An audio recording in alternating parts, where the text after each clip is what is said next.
Bem-Estar e Movimento. Apresentação: Márcio Atala.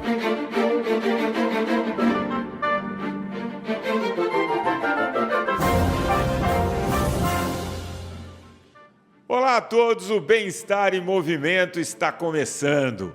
Mas ele está começando pegando carona no programa da semana passada. Você não se lembra? Bom, se você não se lembra, a gente falou sobre dieta mediterrânea, como ela é saudável, como ela é importante. E o papo foi tão bacana que ele rendeu essa parte 2. Então a minha convidada está aqui de novo. Obrigado, doutora Marcela Garcês. E olha, só lembrando, ela é médica nutróloga, mestre em Ciências da Saúde pela Escola de Medicina da PUC do Rio, diretora da Associação Brasileira de Nutrologia e docente do curso nacional de Nutrologia da ABRAM. E hoje a gente está aqui para continuar esse papo tão bacana sobre alimentação. Um problema complexo, você vai ter vários pontos ali que você tem que atuar, né? Então, nessa sua fala, por exemplo, você falou da questão cultural. Claro, o Brasil ele tem uma questão cultural, até pela colonização, que favorece muito o consumo de açúcar, enfim, e isso é da nossa cultura. E aí eu quero chegar na Coreia daqui a pouco. Você tem uma outra coisa que, se na década de 80 eu não precisava pensar para comer saudável, porque na nossa cultura era arroz, feijão, salada e uma proteína, isso era nessa década de 70, década de 80, hoje, com tanta variedade, fiz esse documentário, viajando vários países, e vi que os lugares onde você consegue uma política mais eficiente são lugares onde você tem uma política pública, né? Então, por exemplo, o MyPlate nos Estados Unidos, onde eles vão ensinando a população, porque hoje é o que você falou, é um desafio, a pessoa desce no restaurante por quilo. Que é justamente esse prato da metade, esse é o MyPlate. É prato isso. Que a metade é vegetal, Exato. um quarto... Só que há 30 anos eu não precisava pensar nisso. Hoje, infelizmente, a população vai ter que pensar nisso. E não é que a gente é ditador, isso é uma questão de saúde, né? E se os governos, os prefeitos, enfim, a parte pública não entender que se não fizer uma campanha de saúde pública ensinando isso, você não vai conseguir. E aí tem dois exemplos que eu quero dar. Você falou, a dieta toda saudável, se for numa quantidade muito grande, não serve. Eu lembro que num dos medidas certas, não vou falar o nome do participante, a gente foi num restaurante absolutamente dito como saudável ali no Leblon, ele fez o prato dele, quando ele sentou na mesa, eu achei que era uma pegadinha, porque estava sendo filmado, eu falei, ele está esperando que eu fale alguma coisa, porque o prato dele deu 1,3 kg. E eu não aguentei, eu falei, mas é sério isso? Ele falou, por quê? Tá lá, não posso comer, aqui é tudo saudável. Eu falei, mas nessa quantidade... É o que você falou, ele deve ter jogado umas 10 colheres de azeite. Entendeu? Não tem como. Então, a quantidade ela é importante. E aí, eu tive algumas entrevistas, e uma muito interessante na Coreia do Sul foi com a pessoa nutricionista responsável pelo programa de saúde e nutrição do pessoal na Coreia do Sul. Bom, vamos lá. Coreia do Sul, expectativa de vida de 84 anos. Né? São praticamente 10 anos a mais do que a expectativa de vida do povo brasileiro. O que eles fortemente controlam lá? Tamanho de porção. Parte cultural. Eles têm o prato deles, o consumo de arroz deles é 3 vezes maior do que o consumo do brasileiro per capita. Eles têm arroz no café da manhã, no almoço e no jantar. Uma quantidade pequena de arroz, mas está presente em todas as refeições. Invariavelmente tem uma proteína, normalmente peixe, mas, eventualmente, você tem uma carne de porco, uma carne e legumes fermentados. E aí ela fala o seguinte, legumes fermentados para a gente foi uma necessidade, porque o nosso país ele é pequeno, a gente não planta e tudo dá, a gente tem um período de muito frio, a gente passou por guerra, então a gente tinha que fermentar isso para que pudesse durar. E aí depois descobriu que isso era maravilhoso, né? E ainda faz bem para a saúde, ajuda a microbiota, tem tudo isso. E aí ela fala, o problema do Brasil é a fartura. É a fartura. Exatamente. Não, e tem uma cultura, porque nós chegamos aqui, os nossos familiares chegaram no Brasil normalmente depois de guerras, etc. Então, você tem uma cultura de que as pessoas têm que ter mesas fartas, têm que ter pratos grandes, senão parece que se entende?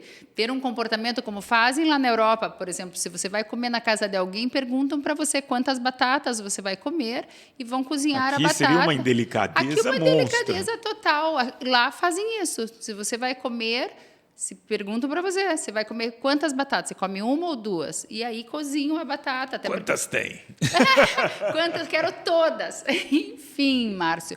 E ainda não cheguei no assunto nefrálgico que você pincelou, que foi o açúcar. Eu digo, o açúcar, que eu até anotei aqui, açúcar é algo que na dieta mediterrânea está lá no topo da pirâmide mediterrânea. Nós temos uma pirâmide alimentar da dieta mediterrânea. E os doces, o açúcar, para quem realmente tem o estilo de vida mediterrâneo, a convivialidade na mesa, quer dizer, esse é um dos itens, essa necessidade e essa importância de fazer as refeições à mesa, junto com a família, mesmo que a família seja uma ou duas pessoas, as pessoas sentam à mesa e aquele momento é um momento sagrado de fazer uma refeição e perceber o que está comendo. Então, eu digo, são vários conceitos que fazem. Tem essa questão do mindful eating, que é você perceber o que está comendo, e você só consegue perceber o que está comendo se você não estiver na frente de uma tela, se você não estiver assistindo um filme de aventura, se você não está na frente do computador, se você não está trabalhando ou no trânsito e comendo ao mesmo tempo. Você só consegue perceber o que está comendo se você estiver sentado à mesa e percebendo os alimentos que você está escolhendo colocar para dentro do seu corpo. Bom, com relação ao açúcar, nós temos outros dados, Márcio. No Brasil, e isso é uma pesquisa do Ministério da Saúde, o brasileiro consome, em média, a população toda, de 0 a 100 anos, consome 80 gramas de açúcar dia. E açúcar. Quando eu falo açúcar, é açúcares. A OMS orienta que se consuma no máximo 50 gramas de proteína dia. De açúcar. Desculpa, não de proteína, de açúcar dia.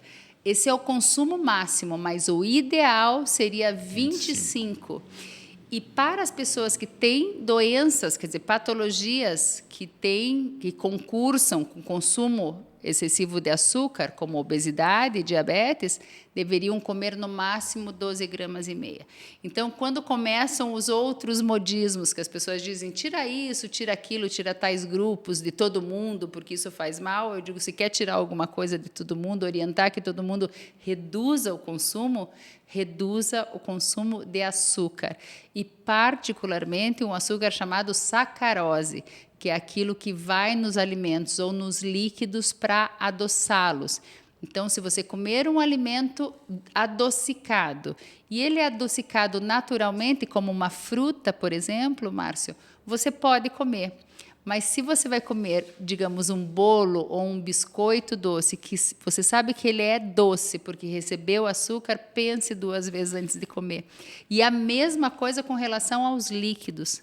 Quando uma pessoa toma um refrigerante ou um suco adoçado ou qualquer bebida adoçada, um chá, um café adoçado, um cafezinho adoçado com açúcar, é a mesma coisa que a pessoa tivesse tomado café sem açúcar e comido um brigadeirozinho.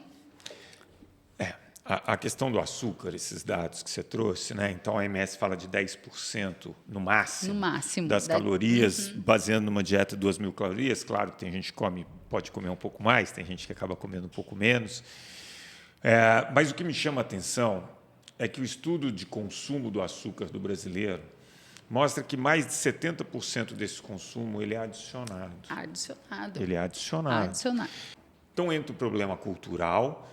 Eu que fiz muitas intervenções em locais muito vulneráveis, muito pobres mesmo, como Itaquera, que era a região mais vulnerável de São Paulo, você não acha nem em UBS, Unidade Básica de Saúde, e nem em nenhuma padaria o café que já não vem adoçado.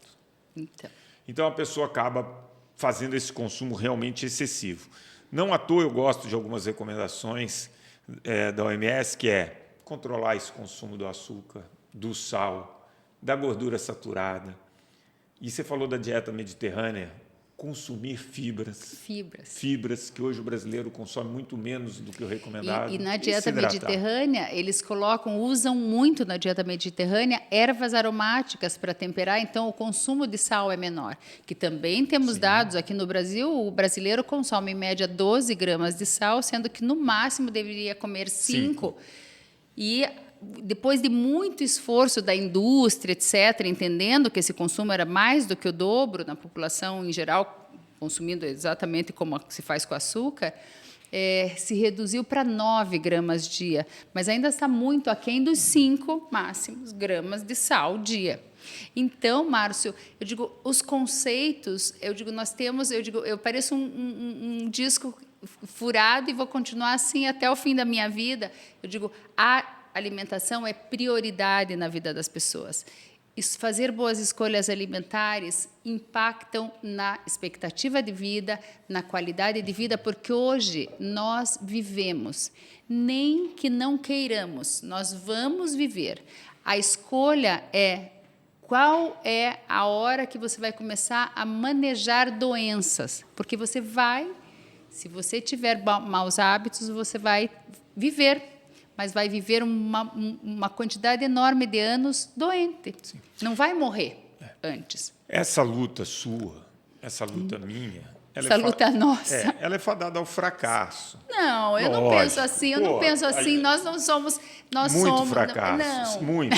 Porque se você pega nos últimos 20, 30 anos, a gente nunca falou tanto, né? A gente nunca deu tanta informação. Então, a gente acha que a gente tem sucesso porque individualmente a gente consegue que os nossos pacientes mudem. Eu venho aqui na rádio e tal, na TV, sei lá, em multiplataformas, a gente fala, a gente parte para essa informação, mas para a grande maioria das pessoas no Brasil que tem uma condição limitada, é muito difícil porque o meio ambiente não ajuda. Não ajuda. Acho que a gente só vai ter sucesso quando esse nosso discurso foi entendido como uma política de saúde pública. Custa muito. Custa caro para a saúde pública e custa caro para a população em geral. E eles não percebem isso. As populações onde mais nós temos os maiores índices de obesidade e obesidade mais grave são as populações menos favorecidas economicamente.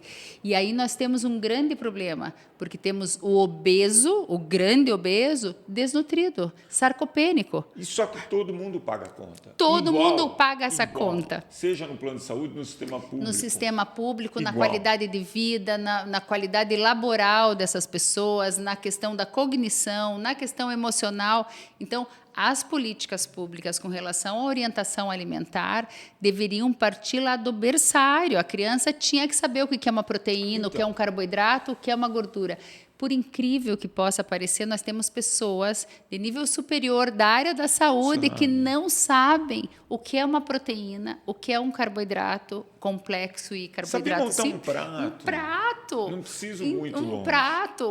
Qual gordura é boa, qual não é. E eu te digo, Márcio, pessoas com formação.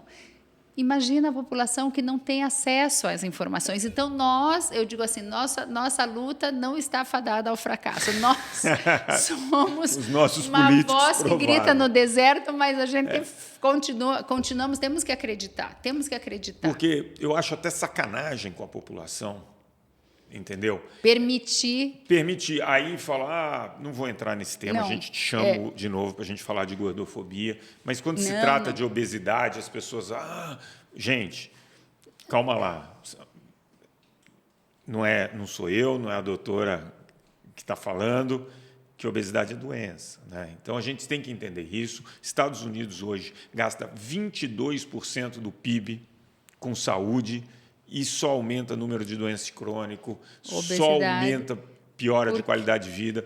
O Brasil porque o mercado é muito mais forte. O Brasil os interesses são mais fortes. Eu digo, se nós fôssemos pensar na questão do açúcar, da sacarose, que é algo absolutamente indispensável na vida de todos, porque nós precisamos de glicose, Márcio. Não precisamos de açúcar branco, de sacarose. Eu digo, eu sou favorável de que devia ter assim uma pessoa fazendo hemodiálise uma foto, ou o açúcar deveria ter um imposto super alto como tem o cigarro. Eu não sei. Aí você mexe com vários outros interesses e é um negócio complicado. O açúcar já é super taxado aqui, né? Você pega um refrigerante, mais de 52% do imposto refrigerante é por conta entendeu? Então, quando você tem uma medida isolada, é só jogar para a plateia. Sim. Então, em países que fizeram isso, sei lá, como o México, como a Austrália, teve o paradoxo do açúcar. Você aumenta o imposto, o cara diminui um pouco o consumo, mais ou menos tanto. Ele só troca, né? Porque o cara que tem muita grana, ele não vai se importar de pagar 2 centavos a mais, 5 no refrigerante. Quem tem menos troca a marca. E toma mais barato, menos equilibrado. Enfim, você entende? Sim. Isso. Então, você tem que ter... Eu não sei. Uma educação. O refrigerante é algo que não deveria nem existir, né, Márcio? Mas você veja, você mexe com o ponto interesses. Eu gosto muito do modelo de todos os países que eu viajei. O da Coreia do Sul foi o mais legal que eu vi. Você tem refrigerante? Você tem. Você não consegue comprar um refrigerante maior do que uma daqueles que a gente acha que é até enfeite hoje. Né? Você tem a questão das porções para tudo. Eu lembro. Não, mas isso é política pública. Você veja bem. Quer dizer, algo que faz tão mal, só pode ser vendido em pequenas porções e não em 3 litros. Engradados. E virou cultural. Então, por exemplo, a gente saiu dos Estados Unidos, onde a gente fez N entrevistas com o pessoal lá, pessoal da Michelle Obama e tal. Uhum. E para mim é um clássico. Eu, mais 6 pessoas da equipe, a gente indo para o restaurante, a gente pediu 3 sobremesas, né? Uhum. Dessas cheesecake, e sobrou para 6 pessoas, para 7 comigo. A gente foi para a Coreia. E a gente chegou e foi comer no restaurante do hotel. E a gente pediu 3 para 7. Não dava. Era uma para um. Porque era pequenininha. Minúscula. Muito pequenininha. Sim. E aí eu lembro que depois de quase uma semana lá, eu falei, galera, eu quero ir naquela franquia americana ali, porque eu quero comer grande. Eu quero comer. Sentei lá, falei, olha, eu quero aquela batata frita, eu quero a minha costelinha com legumes e beleza. Quando veio a costela, veio muito pequena, porque lá é regulamentado. Então, são vários aspectos de uma boa alimentação.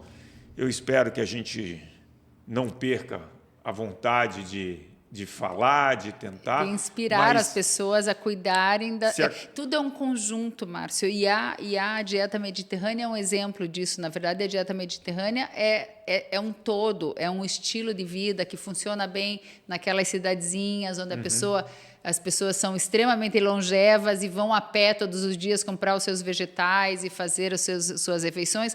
Algo surreal para quem mora numa cidade grande no Brasil. Mas o conceito é um conceito que pode ser interessante, pode não ser interessante para nós que vivemos uma vida corrida, etc. Mas, às vezes, a pessoa que mora aqui na periferia de São Paulo consegue ter uma horta em casa. Enfim, eu digo, não é fácil, Márcio, não é fácil nem nós conseguirmos que os nossos pacientes, as pessoas que nós orientamos, adotem melhores hábitos alimentares, assim como não é fácil você inspirar e orientar e fazer com que o teu paciente adote uma prática de atividade física adequada. Mas nós não podemos desistir. Acho que a parte mais difícil é convencer os políticos. Agora, exatamente. Que isso vai fazer com que se gaste muito menos em tratamento de hipertensão, diabetes, em construção de hospitais. Só para você ter ideia, a Secretaria de Esportes de São Paulo ela tem um orçamento menor do que o custo dos remédios de diabetes e hipertensão na rede pública. Eu acredito. Então, é a indústria da doença. É a indústria da doença. Mas construir hospital dá dinheiro. Exatamente. Né? Mas, assim, o que eu te digo, Márcio, é que realmente é só com políticas públicas e robustas. E batendo com vara de vergalhão nos políticos. Políticas públicas robustas e sustentadas, quer dizer, elas não podem ficar limitadas a um período de determinado governo, quer dizer, isso porque é uma construção de gerações para mudar a cabeça, orientar. Na verdade, tem que começar lá com as crianças, pequenininhas, nas escolas. Isso tem que fazer parte da grade. Mas não dá voto. Viu? Da grade, da educação. Não dá voto. Da área da saúde. Não é um problema só de saúde, é um problema de educação. Eu estava numa palestra uma vez da CBN, se não me engano, era o Max Geringer, que ele subiu no palco depois e falou, era época de eleição, ele falou, se tem uma pessoa entre todos nós aqui que nunca vai ganhar uma eleição, é o Márcio, porque o que ele fala não dá voto. Não, mas enfim, eu acho que nós temos que ter... Eu acho que a pandemia também veio aí, esse período de pandemia, até para as pessoas ficarem atentas, que o nosso bem maior, Márcio, é a saúde. Tirando a saúde... Não, se você não tem saúde, se você ficar sem saúde, a tua vida dá um giro de 180 graus e você se perde. Então, e você vê pessoas, quer dizer, eu digo os obesos, os doentes metabólicos, ou etc., ou as pessoas que não fazem atividade física, os sarcopênicos, são pessoas que vivem tratando da sua doença. Eu tenho um amigo que é um médico chamado Dr. Paulo Hoff, o cara, né, da oncologia. E eu estava conversando com ele uma vez e ele falou, Márcio, dura 3 meses o susto. 3 meses. 3 meses o susto. 3 meses. O cara saiu do câncer, fez químio, curou. Fala, não, doutor, agora vai. Eu vou me... 3 meses ele está na vida normal, infelizmente. Nem me fala, Márcia, porque eu acompanho pacientes assim, eu digo, normalmente a nutrologia e a área onde eu atuo na nutrologia, que é justamente a prevenção de doenças do envelhecimento, etc., pega justamente isso, quer dizer, o paciente que teve um diagnóstico de câncer vem, nós preparamos para a cirurgia e ele volta e vem anualmente ou a cada 6 meses. No primeiro ano está tudo em ordem, fazendo atividade física, tomando os suplementos, comendo direitinho, etc. Passa 2, 3 anos, ainda não está, nem termina o período de remissão e a pessoa voltou nos hábitos, naquilo que a fez adoecer. Que a fez adoecer. Eu não estou falando só do câncer, mas de outras doenças. Claro. Quer dizer, um infarto agudo. Sim. Quer dizer, que a pessoa tem que mudar estilo de vida depois, que tem que aproveitar a oportunidade que teve e realmente passar 1, 2 anos, volta com todo o estresse, volta a fumar, volta a comer errado. É isso mesmo. Assim vai, mas a gente não desiste. Eu digo, nós estamos aqui, somos apaixonados pelo que fazemos e eu digo, não tem sentido que nós estudemos, a gente orienta pesquisas, etc. Eu digo, não tem sentido que a gente fique com o nosso conhecimento fechado dentro de 4 paredes do consultório, ou seja, das 4 paredes da tua sala de ensino para formar médicos, nutrólogos, se a gente não conseguir dividir com a sociedade esse conhecimento. Não tem sentido um conhecimento que não seja dividido com a sociedade. Seja uma sociedade que tem investimento público ou não. Mas, enfim, realmente, quando a gente percebe, são mais de 30 anos que eu tenho de atuação na medicina, e, logicamente, que a gente consegue mudar aquela questão individual, mas as políticas públicas é que vão conseguir mudar o coletivo. Mas tendo cabeças informadas e pessoas com conhecimento para trazer essas informações para as populações, é já pelo menos uma parte do caminho. A gente vai fazer um programa só depois sobre vaidade, porque aí você tem 500 mil linhas, o cara vai na vaidade, o dele é que tem que valer e ele está muito pouco preocupado com a população. Mas eu quero agradecer demais. Eu acho que esse programa tinha que ter 1h30 com você, porque a gente tem muita coisa para falar sobre esse tema. Espero te receber novamente aqui. Vai ser um prazer. Poder falar horas e horas, quando você quiser. Vai ser um prazer enorme, eu estou aqui, estamos em contato, Márcio, fique tranquilo, que eu digo assim, realmente é um assunto assim para um dia inteiro de conversa. E alinhar conceitos, eu acho que trazer para a população, e aqui com essa possibilidade de nós falarmos não só num ambiente científico ou num ambiente fechado do consultório, poder falar para a população em geral e inspirá-los, ou pelo menos deixá-los atentos, reflexivos com aquilo que comem, ficarem mais atentos com as suas escolhas, tentarem comer mais proteína, tentar fazer uma atividade física, tentar, se for colocar, quer dizer, aquela pessoa que já investe num azeite de oliva, colocar menos na sua salada, não é porque ele é saudável que pode ser consumido à vontade, isso não é um vegetal, não é uma folha, é um azeite, é uma gordura, é boa, mas tem calorias. Boa. Enfim, Márcio, muito obrigada pelo convite, será um prazer sempre estar aqui com você. Vamos sim. O Bem-Estar em Movimento de hoje fica por aqui, tenho certeza que você gostou desse papo e já está compartilhando com os amigos. Olha, baixe agora mesmo e ouça o nosso podcast que está disponível em todas as plataformas de áudio e, claro, no aplicativo da CBN. O programa de hoje teve a produção da Joana Cafuri e do Bruno Teixeira. Bom fim de semana a todos e grande abraço. Bem-Estar e Movimento. Apresentação: Márcio Atala.